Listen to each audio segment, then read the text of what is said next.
hired this contractor to administer the food stamp program. Guess who they hired? J.P. Morgan Chase. Oh, isn't that interesting? The money comes back to the bank.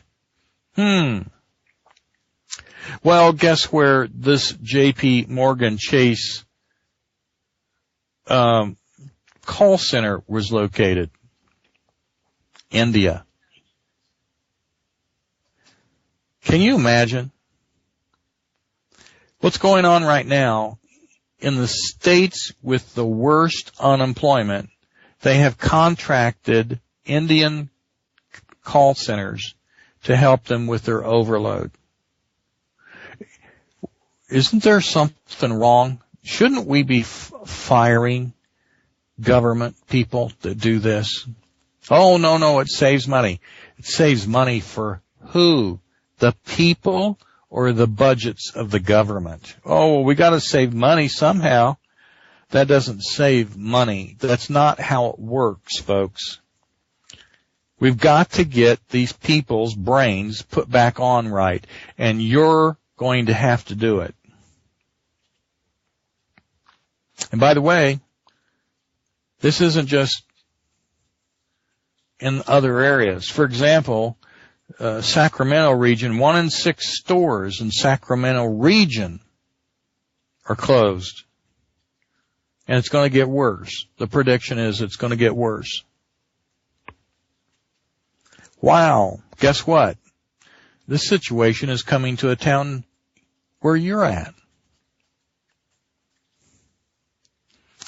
I wonder if that's why Joe Stack crashed an airplane into a building that had the IRS in it.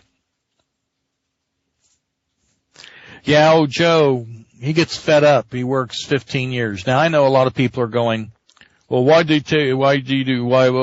I'll tell you why. Have you ever dealt with the IRS? Have you ever asked for a fair shake? The worst thing, folks, you can do is sign an agreement to make payments to the IRS. You can make payments to the IRS without an agreement. See, if you then you miss one, they throw you in jail. If you just make payments without the agreement, they'll take your money. And then you can go to court and say you're paying what you can, and you'll probably not have a problem at all, but you won't go to jail. So don't make any kind of agreement with the IRS to make payments. I know a man. He's a millionaire. I know that he was making $10,000, $15,000 when oil was $20 a barrel, and he has an oil business. This guy's probably making $100,000 a month now. Yeah, he owes the IRS lots of money. You know what he pays them? $40 a month. Did he sign an agreement? No. Do they leave him a loan? Yeah, I don't know why, but because he's making payments. By the way, I want you to take this to heart, because it's not just that the economy is getting bad. We've got news from the RFID Journal, like I said last time, that the entire process to RFID the United States population has been put in place. And the health care bill includes it. This is verified. It's a California-based RFID chip company, was cleared by the FDA for this use, and that was October of 2004. We have the best few days ever had when the bad weather hit Washington, D.C. You want to know why? Because we had 230,000 federal employees not working. Do you realize that it's a sorry day in America when the best days in America are the days the federal employees are not working? You know why? Because you can rest, you can breathe, and know that they're not going to passed some new bill, hopefully, to take more of your freedom away. Of course, that's how we got the Federal Reserve, as you know, without quorum in the floor, and they passed the Federal Reserve Act, and I don't need to get into that. You all know that story. And so we had a reprieve. Well, I can understand Joe crashing that plane, can't you?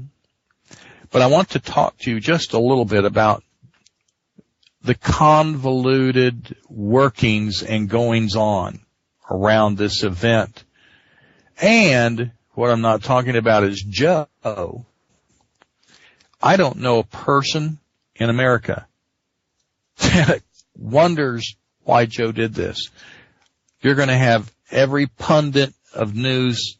And by the way, folks, they're just people. They're not experts. But by the way, when you listen to them, you would think they have PhDs in psychology or are psychiatric doctors. They've got such an authority of opinion about why Joe crashed into that building. I'll tell you why. He'd had it. He couldn't take it anymore. He just wasn't going to do it. And he saw absolutely no other option. He couldn't vote the problem away. He couldn't go to court and get it out of his way. Couldn't get a fair shake. And he was tired of it. He'd had it. And you want to know something? This is just the start. Because wait till about 5 or 6 of these guys do this. Now, here's what's interesting, and here's what I want you to remember. How much different is the media handling this than the Oklahoma City bombing? Well, the building blew up and killed people. Yeah, they killed people in the Oklahoma City bombing on purpose. The entire agenda was planned so that they could make their sacrifice to Satan while they disemboweled the Patriot movement. And while they took the militia down, and it was intentional, it was planned. This one has caught the media completely off guard. So you don't have within the hour a villain, and you don't have a predetermined militia already picked out as the culprit. And gosh golly, it just so happened that Nightline with Leslie Stalls had gone through several dates. Oh gosh, we can't come, because they were supposed to go to Michigan and talk to Michigan militia on an interview. But gosh, they couldn't come on this date, and they couldn't come on this date, and they couldn't come, but they could come on April 19th, the day Oklahoma City bombing happened. So they just happened to be in the right place. And it just so happened that, oh gosh, he really was part of that group. He wasn't part of that group. They didn't know him. See, this whole thing, that's why you heard so much muckety-muck. And today, you folks out there are scared to death to talk about militias. Militias did nothing, guys. They did nothing.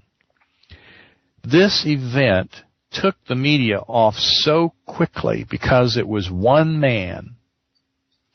They don't know what to do with it. They didn't have their patsy. They didn't have their excuse. They didn't have their media in place. I want you to look at the difference on how they handled bombing this building and bombing the Oklahoma City bombing. But was it the same thing? Of course it was.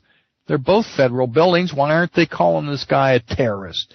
Do you know all the guy have to have ever done was gotten on his computer or made a phone call to one militia person in his state, and then we'd have us a terrorist? But that's not what happened here. So how can one phone call make a difference? Because it suits the players that are in charge right now.